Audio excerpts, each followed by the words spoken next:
Welcome to Inside Admission, the podcast that gives you a behind-the-scenes look at the college admission process with the experts in and around college admission.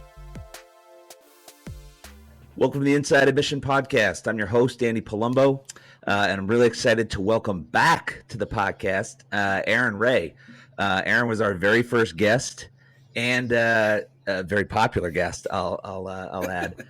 But today we're going to flip the script. Aaron and I were talking and thought, I've been asking everyone questions, and I'm thinking this might be the season 1 finale. So why not have things turned on me? And Aaron will be asking the questions today. So this is going to be another installment of the Inside the Admission Committee series.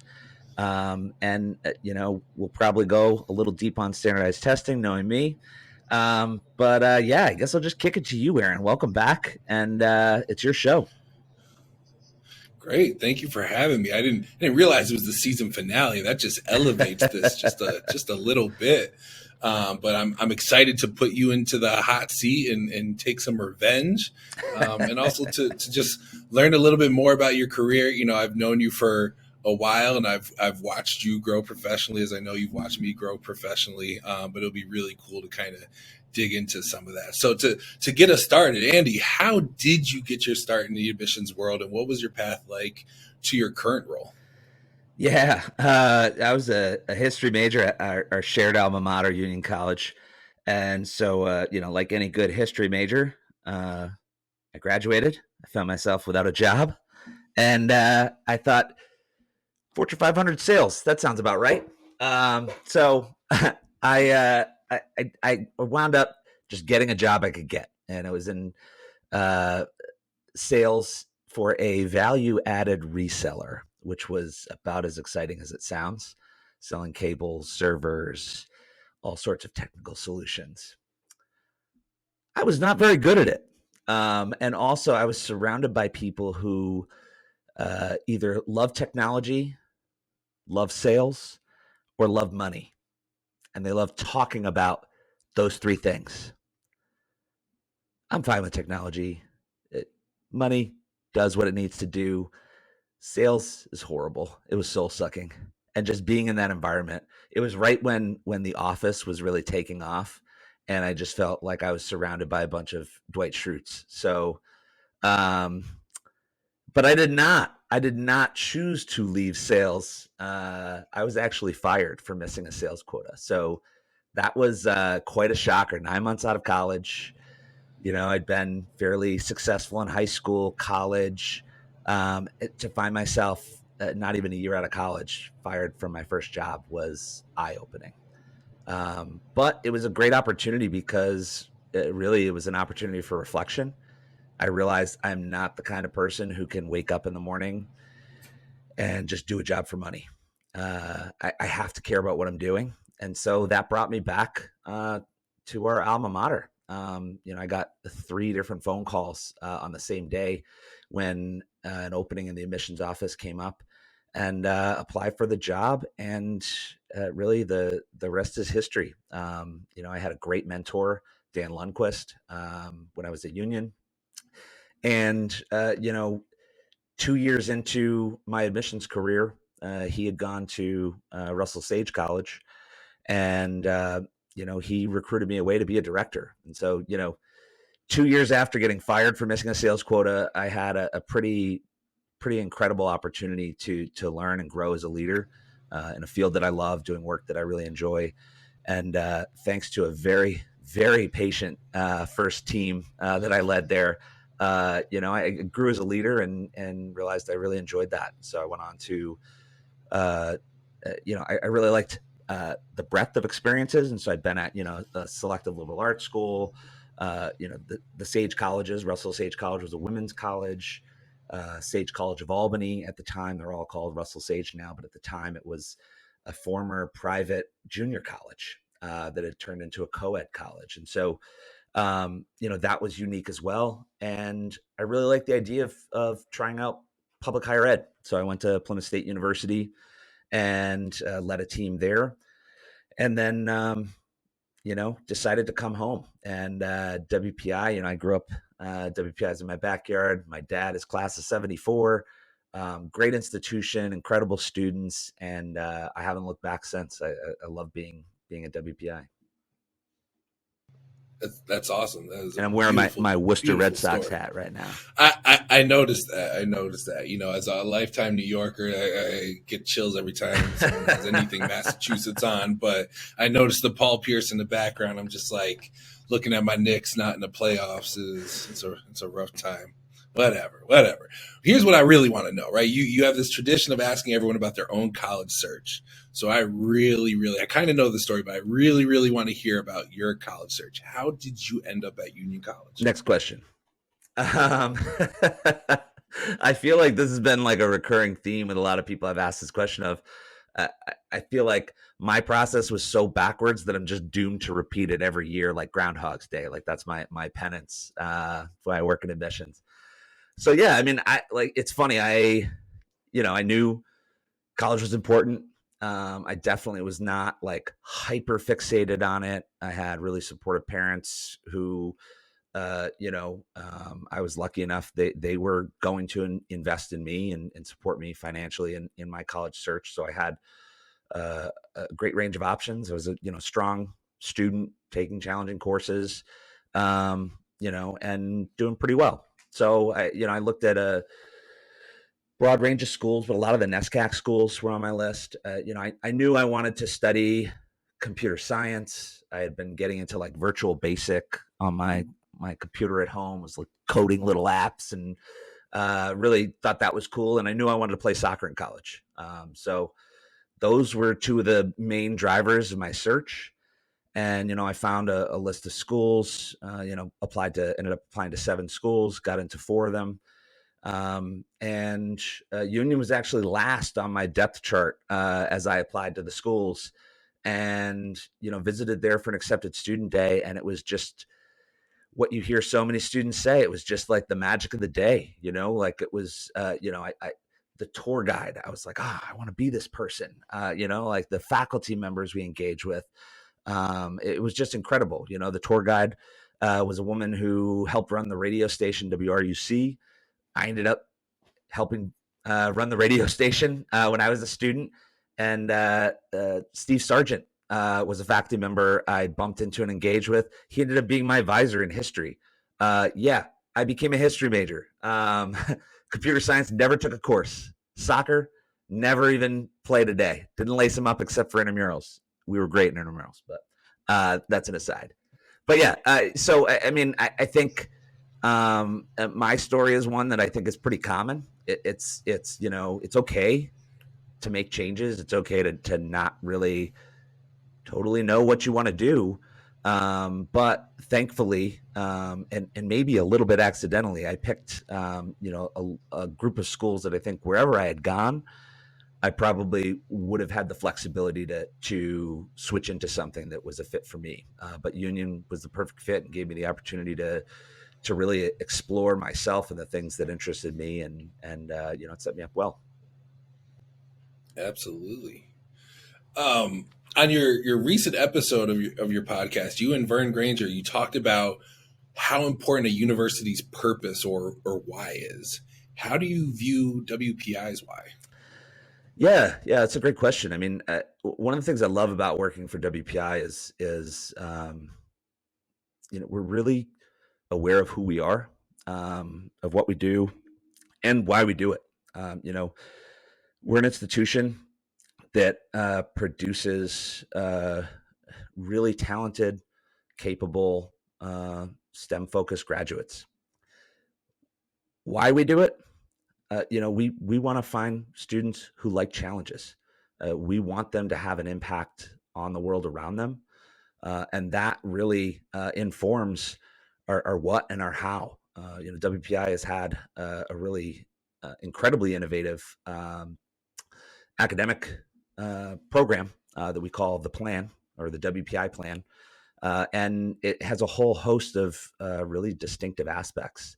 We have 4 7-week terms. Students are taking 3 courses at a time. They're going deep, they're going fast. If you don't like a fast-paced curriculum, it's not the place for you. If you like that, it's a great place for you. And so I feel like each distinctive piece really cuts, one way or the other for students. And so for the students that find us appealing, I think a lot of them just feel like we're made for them. We're really focused on projects. They're at the core of everything that we do. Over 70% of our courses involve projects in some way. Students have to complete two what we call qualifying projects. You have your IQP in the junior year and your MQP in the senior year. The MQP is your major qualifying project. But in the junior year, we have students who are working in groups. Almost all of our students will participate in this at one of our 50 global project centers located around the world.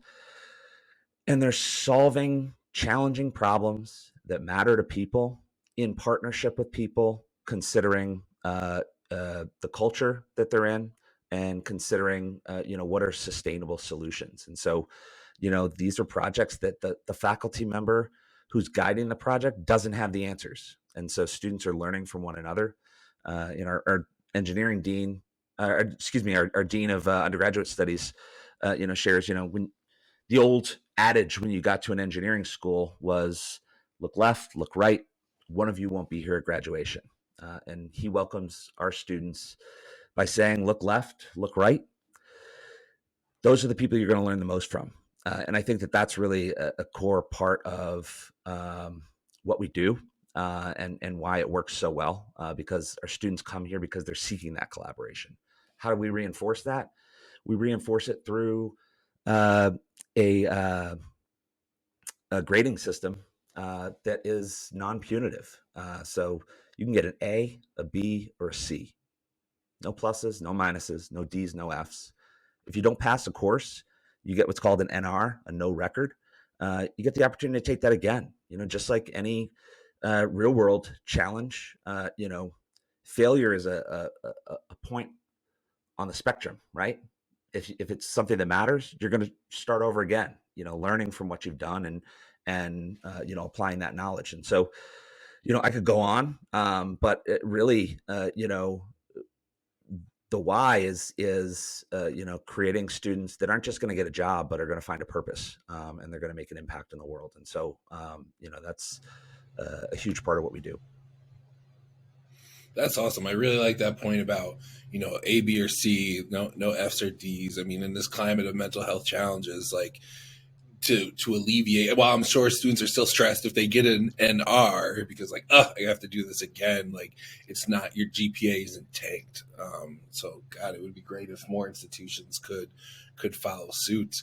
In working in admissions at a number of institutions, one thing I know is that before a university can make their admissions decisions, they really have to determine what they value. So what does WPI look for when they review an applicant? Yeah, it's a lot of the things I just talked about, right? It's students who, first of all, get excited when they hear about our distinctive way of doing things. We're looking for students who enjoy working with others. We're looking for students who are motivated by that same why. Students who really have a desire to do meaningful things, to tackle meaningful problems. My welcome address to our admitted students each year, I start off asking them, what problems do you want to solve? And I think WPI is really a place where students can find the support system through peers, through faculty, to help solve those problems. And so, we're looking for students that really get energized by this, but that have shown a capability to do high quality work and challenging courses. But we're also contextualizing that for students' opportunities. So it's really important that as we do a holistic review, we're not looking for students to be seeking out courses that their high schools don't offer. We're considering what are the actual opportunities a student had available to them, how they appropriately challenged themselves, and how they succeeded. When you think about selective admissions, really there are a few criteria that go into decision making, regardless of the school, and that is, will the student be academically successful? You've got to check that box, regardless. Will the student thrive academically, socially, in the things that we offer? And then finally, institutional priorities. It's let's be honest about it. This is not a fair process. There are so many qualified students right now sitting on our wait list. And, I'm going to be super excited to offer some of them a spot later this month or the beginning of May. But there's far more talented, high quality students that we just can't meet the capacity for. And so, I think that's, how do you slice and dice that? Well, some schools might use a standardized test score. We don't. We're looking for students who get excited and are aligned with the sort of institutional values and opportunities that we have. That's awesome. You mentioned that you don't use standardized test scores, and I know that you all made a big splash last year when you announced that you were going test free, or as some folks know, test blind when it comes to the admissions process. Tell us a bit more about that decision. Yeah, full disclosure, this is something I believe in with all of my heart. You know, we've been test optional at WPI since 2007, and so after the first year of the pandemic, when we saw all sorts of schools adopt emergency test optional admissions policies, and really the landscape started to shift. We were looking at our own data. We saw an opportunity. We had 13 years worth of data to look at academic performance, and for a place like WPI, what's academic success look like? It looks like retaining students from first year to second year, and it looks like graduation rates. GPA, we don't even calculate an official GPA. Again, that goes to that non-competitive aspect. We really care, are students successful? And so we looked at that metric and we compared the students who had submitted test scores versus those who hadn't. And there were no statistically significant differences between the submitters and the non-submitters in retention and graduation rate. And so for us, we're looking at it. Why are we asking for these? Sure, we're not requiring it. And I'd say that our operationalization of that had been about as close to test blind as you could be.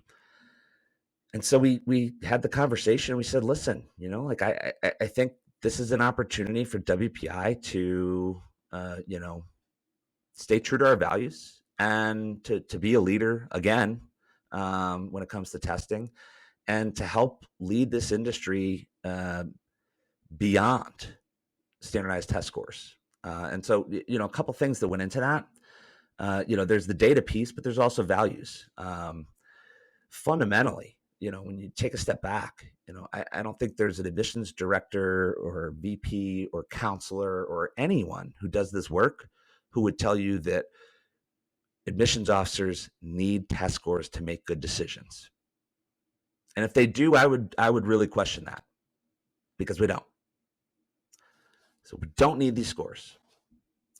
We also know through a whole bunch of studies, including data shared by the College Board and the ACT, we know that these test scores have long-standing problematic correlations with family income, with race and ethnicity, and with gender.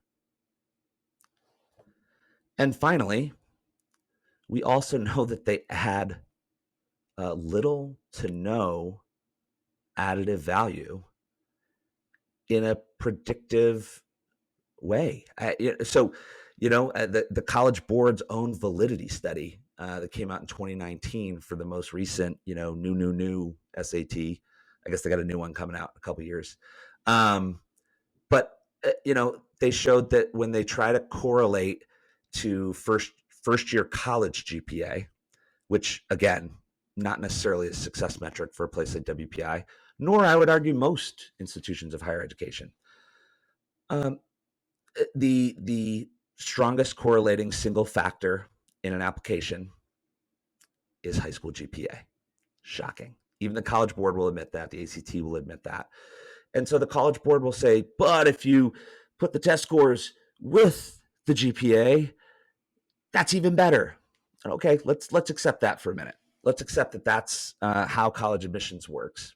It isn't. But let's say that it's just this statistical model and nothing else is going into it, and we're just looking at the correlation to the GPA in the first year of college.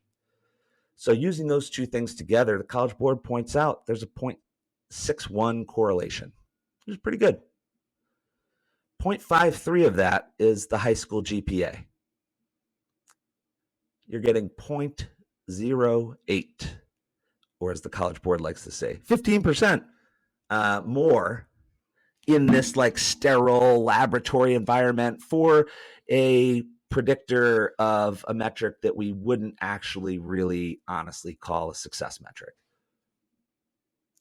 Is that worth introducing the unearned, inequitable bias that comes with these test scores along the problematic lines of family income, race and ethnicity, and gender? WPI, like one of our goals is diversifying STEM. It's an easy answer for us. No, it's not worth it. And I think if you took a step back and you were to say, we're going to start the admissions process over from scratch. Part of the problem here is we're just so iterative, and we're always copying that other school that we look to. It doesn't matter who you are. And so that's what's led to, everyone basically having an admissions process that mirrors, Harvard, Princeton, and Yale. The majority of schools admit most of their students. Why do you need the same process? And so I think as an industry, we copy one another. We see things and think that that's the way it should be. And I'm a real proponent of what I like to call mission-centric admissions. And so that's what we've done at WPI. We've really tried to focus on our mission, what matters, what doesn't. If it doesn't matter, let's not include it. And so really the impetus, like the biggest change was going from requiring test scores to making it optional. You have to change the way you review students. You have to change the way you evaluate those decisions on the back end. For us, this was an opportunity to just say, no, we're done. We're done with them. We don't want that influence. But if you take a step back and you just wipe the slate clean, okay, we need some factors to determine who's going to be academically successful, who's going to meet our institutional priorities, all those things I talked about. You need an application, right? You need to know the student's name, their address, all that information, background. You probably want the last 4 years of the courses they've taken, the grades they've gotten in those courses. That's probably helpful, right? For predicting, 4 additional years of classroom success. So, okay, transcripts in. Now, what else should we add? Hey, Aaron, I've got this test, right? It either purports to measure students, 0 to 36 or 0 to 1600, which is incredible, right? The granularity of that is fascinating. And if I were to tell you that this test score, we don't need it. We don't need it. We can make good decisions about it. But also, it kind of favors people along the lines of how much money their family has, what race and ethnicity they are, and what their gender is. What do you think? Should we add that? Should we add that to the process? Yeah, I don't think so. So, I mean, sometimes I kind of feel crazy sometimes when I hear, this school's not going to go test optional. They're going to hang strong because the Board of Governors feels that that's the thing to do. Or, this school is going back to standardized testing. It's like, I don't know. It feels like I'm in like an episode of The Twilight Zone. It's just, these are bad. They're bad tests, and they're not even academic. And it bothers me. I bristle anytime someone refers to them as like an academic metric. Like at its most basic level, when you're learning, you're basically like scaffolding knowledge, right? Like you have the basics, and then you get more knowledge, and you get, a finer and finer understanding of details. And the College Board's SAT weaponizes that. It's not only a timed assessment, they're purposely giving you really good answers that aren't quite the perfect answer. And so they're, we learn through the approximation of knowledge. You generally know when Abraham Lincoln was president. You generally know when George Washington was president. You generally know what was happening during those time frames. They weaponize that, like they go out and they give you a false answer that you probably know of, that they probably know is a popular misconception. And so, for me, it's antithetical to learning and to education. They're bad tests. I mean, you say Twilight Zone. I'm thinking more Black Mirror, but that's just me. With College Board going with digital tests, I'm like, yeah, that is. Where's Black Mirror season 7? Like, this should be the focus. Or maybe they have an episode already. My references are dating me, Aaron. No, I mean, Twilight Zone came back, right? Appeal brought Twilight Zone back. There were a couple good episodes, but yeah, you got to update that reference a little bit, Andy. So you made a very clear like why you went test blind, right? And I think a lot of our listeners might be like, well, how come everyone doesn't like just make that decision? You're the boss, make that decision. But as someone who works in higher education, we know that it's not just as simple as making a snap of the finger to make that change. There's a lot of stakeholders. There's a lot of meetings that have to be had. So walk us through what that process for like making this decision was actually like. Yeah. So, I mean,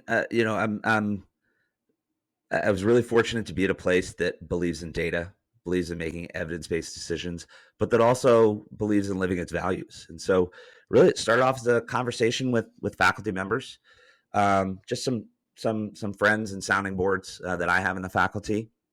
And very quickly, we gathered the data and we had a conversation with a faculty governance committee that oversees the admissions requirements for the institution. I think something many people don't always understand is that admissions offices, we're executing the admissions policies. We don't create them.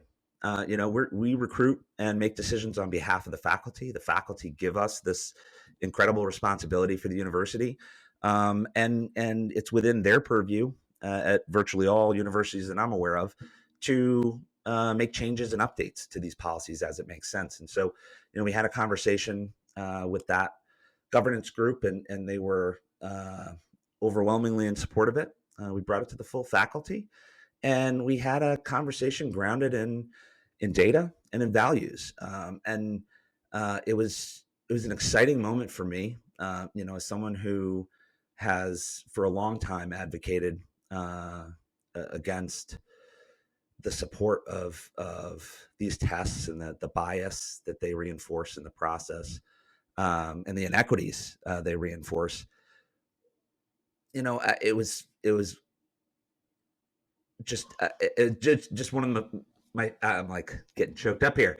It was one of my favorite moments of my career, to just watch our faculty talk about the merits of this, talk about the problems that they have with the inequities that these tests reinforce. And that's my 1-year-old in the background. She's agreeing. Ultimately 85% of our faculty voted in favor of this. That's a pretty overwhelming percentage of faculty in what was that's incredible. Yeah. What was one of the best attended faculty meetings I've ever been to. It was on a Zoom, and the pages of boxes just kept going. But it was really cool to hear someone, he's about my age, faculty member, saying something that I hadn't even fully appreciated. But he said, I've got like a 6-year-old daughter, and I'm just so proud of the decision WPI is making right now, because I think about how incredible it would be if 10 years from now, she's spending her time on anything other than preparing for these stupid tests, playing with friends, reading a book, literally doing nothing. All of those things are really more rewarding than stressing over these, silly tests. And that, for me, that was like a wow moment, Something I've done with test optional admissions, which I continue to do. I'll continue to do with test blind or test free admissions, is try to support other institutions who are going through the process. And I also want to put a plug in here for test optional schools, test blind schools, and even schools still requiring test scores. We should absolutely not be reinforcing the unearned inequities of these test scores in financial aid. And that's something that I think that the conversation is starting to evolve to that point. But you don't need to be test free. You don't need to be test optional to have to do that. That's an institutional value. And that's something I think more so than admissions policy is typically within the purview of the people who sit in my seat. So I'd encourage anyone listening who hasn't done that to really consider how they can remove these inequitable test scores from aid policies. Enjoying the podcast? Like and subscribe to this YouTube video. You can also find us on the web at InsideAdmissionPodcast.com, and you can find and engage with us on social media, where our handle is Inside Admission on Twitter, Instagram, and Facebook. Now, back to the pod. I'll also put in a plug. I remember when you presented at NACAC, the National Association for College Admissions Counseling, the national conference, just about like how do you award financial aid and scholarships without test scores? And since then, and obviously I think COVID has contributed to other schools really like adjusting, but I see more and more schools saying, whether it's officially on their website or in a Facebook forum, that they are offering generous financial aid and test scores aren't required for it. And I think that's really great, especially for those families where financial aid is so crucial. But I want to move to the review of the application, right? Every institution is going to do it differently. Obviously, the way you do it at WPI is very different than how you did it at your previous institutions. And with WPI being a selective STEM institution, I imagine that a lot of folks are really interested to hear this. So you shared that WPI has a self-selected pool of applicants, and the average applicant has a 3.8 GPA, and your average enrolling student has a 3.9 GPA. That's a lot of talented students and not a ton of difference between them. So how do you make distinctions between these students? Yeah, it's a great question, and that pretty much was the first question I had when I came to WPI. I was blown away. Like how do you say no to any of these students? And it has not gotten easier, I'll tell you that. But it sort of follows what we talked about before, right? It's leaning into your values. It's having those checks. Like, first, is the student going to be successful academically? Most of our applicants check that box. Second, are they going to thrive? Maybe some would struggle in a fast-paced curriculum. That could be a threshold that raises questions in admissions officer or admissions committee's minds. And then, institutional priorities. Ultimately, like, does the student really match up with the types of impact that we want our students to have? Will they fully take advantage of our academic and co-curricular and extracurricular opportunities? So those are the things that are going into it. But literally the nuts and bolts of it has changed a lot over the past 6 or 7 years. One of the things I have, and I'm sorry to everyone else out there, but I have the absolute best admissions director in the country, Jen Cluett, and she has. Careful, you're gonna have someone try to poach her from you. Oh, watch it. No, Jen is incredible, and she really cares and lives the institution's values in meaningful ways. And so she's brought our admissions team just to an incredible place where, every year she's leading trainings on cognitive bias that are sort of just in time for application review, so that people are aware of their own biases. And she and I and the admissions team have worked on ways to really bake some things to counteract biases into our processes.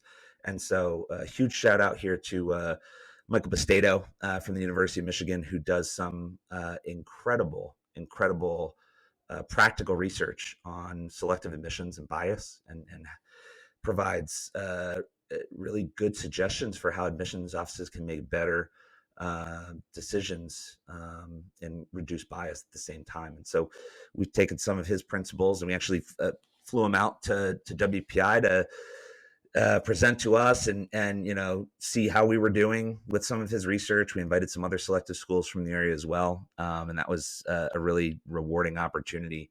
So what does that look like? I think most admissions officers, unless they have some awareness of bias and have been trained in how to counteract it, first thing you're going to want to look at is the transcript, right? Well, that's the last thing we look at. We want to look at, who is the student? What matters to them? What's their why?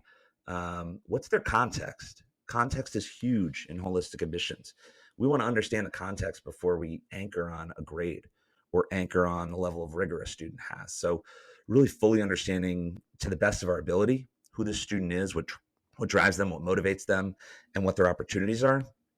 Then, then we get into the high school transcript, and it's so much more than the GPA. It's really digging into the courses they've taken, grade trends. If they were challenged, did they appropriately readjust, recalibrate the level of rigor they're taking? Did they double down? And if they doubled down, were they successful? Each of those things tells a slightly different story. If they weren't successful after doubling down, are they learning? Once they leave a really structured support system of family and high school, will they be successful and self-aware enough to make the right decisions academically in a wide open and very free academic curriculum? If they've doubled down and done well, that says something else. And for a student that maybe challenged themselves, hit a rough patch and then decided to level down the next year, that tells us something too. That's a student who maybe is pretty self-aware, and they gave it their best. They realized what was most appropriate, and then they continued on being successful. And so for each student, it's really different. But a lot of the context helps paint the picture for us as we go through the review. And then, another way we've tried to filter out bias is, I'm trying to think of whose research. I think it might be Daniel Kahneman, where they researched power dynamics in decision making, and that when you're flying a plane, you want the co-pilot to be able to and be comfortable to counteract what the pilot is saying. So you don't want rank necessarily coming into things. It's important that people feel free and comfortable and protected to speak their mind in something like an admissions committee. And I think something you'll hear very often in admissions committees is that's a weak GPA. Oh, those test scores are really low. And that's it's shorthand, right? It's not meaning anything against a student, but these are people having to make difficult decisions and distinctions between a 3.8 and a 3.9 and a 4.0. And so those things are sort of human nature. But what you're hearing there are value statements.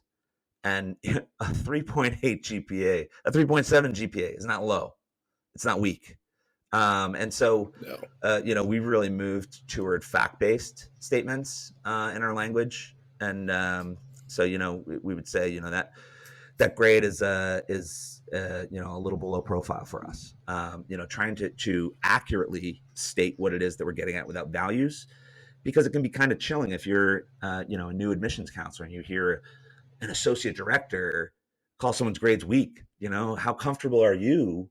Maybe in your first cycle, speaking up and making a counterpoint. Yeah. So, I think that those sort of things have been helpful, and we had fun the first year as we were trying to correct ourselves, because these are deep habits for those of us who've been doing this for a while. We used to, and I told him this, so I don't think he'll care that I shared here, but we used to yell out, "Bastato, if somebody said something wrong, because again, we didn't want to make people feel bad, but that was our little like code word to like check yourself. It's a way to call them in. Exactly.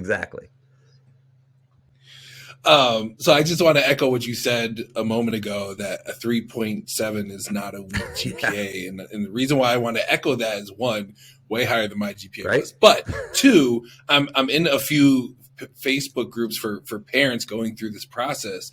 And so many times the stats that parents are sharing are like 4.3 GPA, 4.5 GPA. And you have the parent who's like, my child's average with a 3.7. I'm like, that's not average. That's also fantastic. And we need to change the narrative around GPAs. But I want to put on my parent hat, my parent of a high school junior. Call me Karen, whatever you want to call me. All right, I'm going to fire off some questions for you that I think a lot of parents want to know. How much time do admissions folks actually spend reading an average application? Because everything you described seems like a lot. So how much time are you reading really? Yeah, it really varies depending on school. At every school, I think the answer is not enough. It's impossible for us to give the amount of time that every applicant deserves. And I think that's one of the harder parts of the job. You go through thousands of applications every cycle, and you want to be as fair as possible. You want to read everything that a student's provided, but you also have real constraints. And so at WPI, a first reader is going to be the person who reads for a specific geographic territory. So they're most likely to know your high school the best. Very often they may have met you, at a college fair or a high school visit. That person spends probably the most time in most cases, maybe 10 to 15 minutes reviewing the application, making detailed notes about things that stood out about a student in their context, their performance. And then, it'll go to a second reader who typically is more senior admissions staff member. So someone who has several cycles under their belt and has a pretty decent sense of year in, year out what the competitive pools look like. That person will give a second read. And then about a third of cases, if those two readers aren't in agreement, a third of cases end up going to a committee. And committee is, anywhere from 3 to 7 admissions officers and, the territory manager for that area will sort of read out their notes to the group, and the group will, ask to see certain documents, and we'll throw it up on a screen or on the Zoom. And, people will see the things they think they need to make a decision. There'll be some discussion, and then ultimately it typically comes down to a vote. All right, but my little Johnny has worked so hard. And is college admissions an actual meritocracy? Will my little Johnny's hard work be recognized? No, college admissions isn't a meritocracy, period. It's define merit, right? How do you define merit? Is it grades? Is it a test score? It's a shame, and I think this idea of meritocracy has really been weaponized as of late. I think especially folks doubling down on things that there's knowledge that we have that unearned privilege can be a thumb on the scale for standardized test scores, and yet people will point to those things when they feel that maybe a tiny bit of their privilege may be eroded through a certain school's admissions practices or policies. And so, I hate the idea of meritocracy. Any student that's looking at college is meritorious, right? Any student that's finishing high school is meritorious. An education is a wonderful thing, and students should take that as far as they want, and they should learn outside of school as well. But to try to sum it up in a number or in a ranking or however you would define merit is just bunk. It just doesn't make any sense to me. And so, but I understand it too, because as a parent, you want what's best for your kids. You see things like Rick Singer and the side door And you see things that are, legitimized at a very small number of institutions, but where if you plunk down a few $1,000,000, you get your name in a building, you can end up on a Kushner list or whatever they call it. But I think that the vast majority of people are just going through this process and doing it the right way. And I think that parents just don't want their children to not have every advantage. And so that builds up this arms race where people feel like, oh, we need to get, test prep. We need to do this. We need to do that. And it starts eroding at just quality of life, students' experience, time spent with family and friends, and that stuff. You can't put a price tag on that stuff. And you and I know, wherever students go to college, it's what they put into it. It's who they connect with. It's the relationships they build. It's really much more about them than it is about the institution that they attend. Hopefully they attend one that matches their interests. Obviously I'd mentioned that's something that matters to us. But the vast majority of students are going to be incredibly successful regardless of where they go. And I think that, we really need people to understand and internalize that, where you go is not who you are. A school's name is just that. It's a school's name. It doesn't say much about you at all as a person. And it's not a prize to be won. And I think if we can start to move away from that, and I think a lot of the onus is on people sitting in my seat, right? I think school counselors have been saying this for years and trying to talk families down. And I think admissions offices, universities, we need to be looking at our policies and saying, what are we doing that's reinforcing this type of behavior that's ultimately damaging to students, to their mental health, and just to their enjoyment of their high school years. And then I'll also call a group out that I'm a member of, parents. We really have to check ourselves. It's really good intentions can make us do really crazy things, and we have to try to curb that and be really mindful of that as we go through this process. So I had a whole script of like parenting questions I was going to ask, and you just nailed everything in one response. So I'm low key kind of upset because I was really getting into the role playing. But kudos to you for the. Yeah, I was putting my acting hat on. I once won a Best Supporting Actor award, so I was really getting into character. So man, all right. So let's think about the students who are listening, right? They're high school sophomores or juniors. They just saw a bunch of their older friends go through a process where the admissions rates at institutions are for some, the highly rejected institutions, are getting into the single digits or the teens. Their friends who were valedictorian and prom queen and captain of everything and had perfect grades are getting waitlisted or denied at some or all of their quote unquote dream schools. So what advice do you have for a student who's about to go through this process as they start to think about their college search process and putting together their best application? Yeah, I think the first piece of advice is really applicable in all aspects of life. It's easier said than done, but it's I think a really good principle for students to take with them through this process. Focus on the things you can control. That should be what you put your energy and effort into.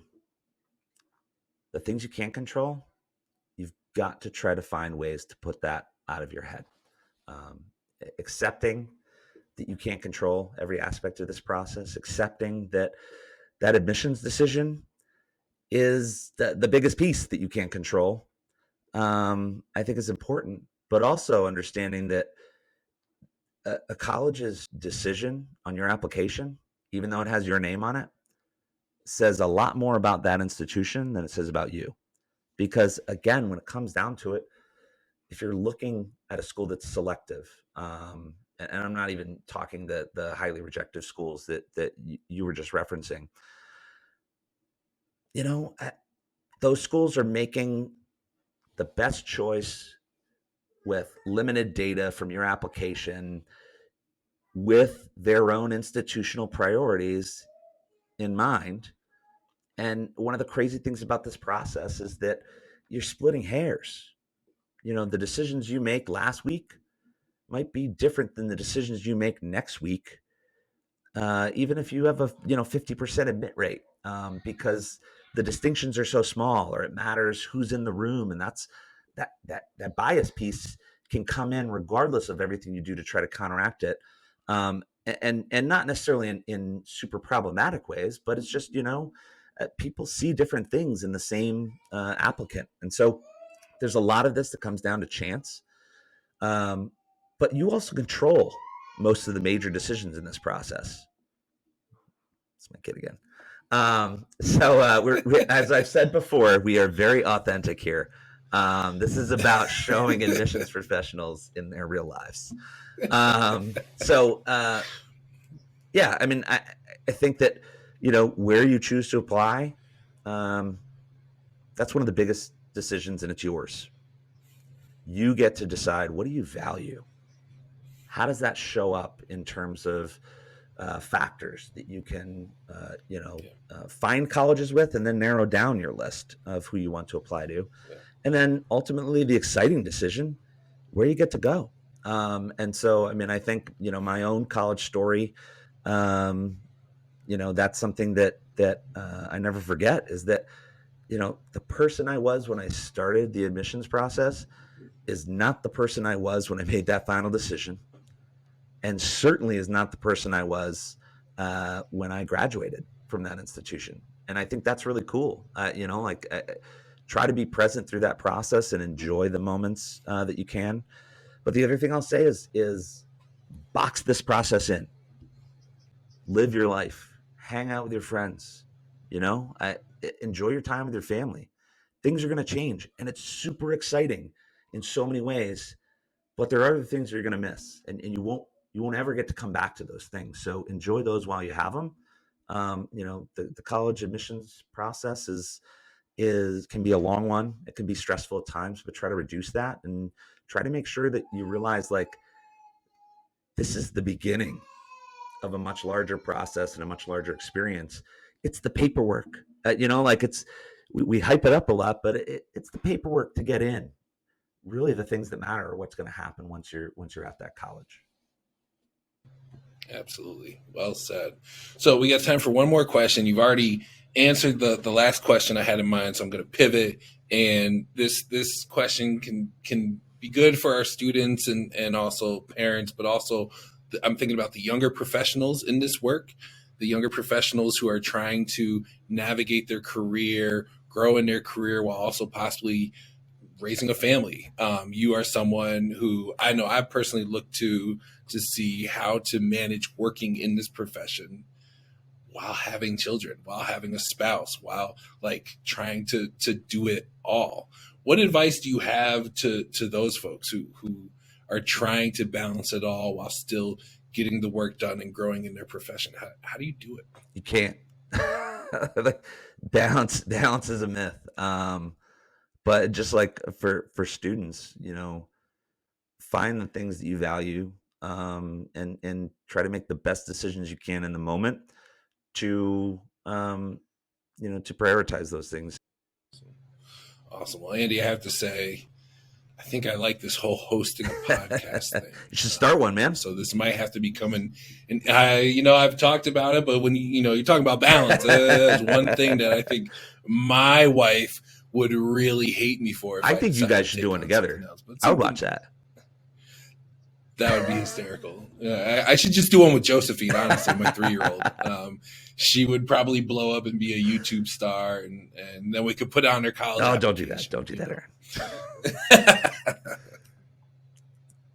Well, awesome. Well, thank you for taking the time to share a little bit about your own journey, both academically, but also professionally, and for having this podcast. I think it's been a wild success. I'm looking forward to future seasons and who you bring on. And, I think right now in higher ed, there's a lot happening. There's a lot of change happening. So I don't think you'll have any shortage of topics to discuss and that your listeners will be really intrigued to hear. So again, thank you for allowing me to be part of it, not once, but twice. Well, thanks a lot, Aaron. I appreciate it. And appreciate you and all you do for the profession, but really appreciate you being willing to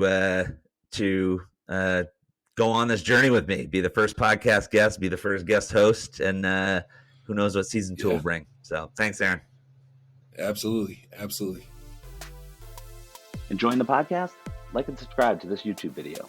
You can also find us on the web at InsideAdmissionPodcast.com, and you can find and engage with us on social media, where our handle is Inside Admission on Twitter, Instagram, and Facebook.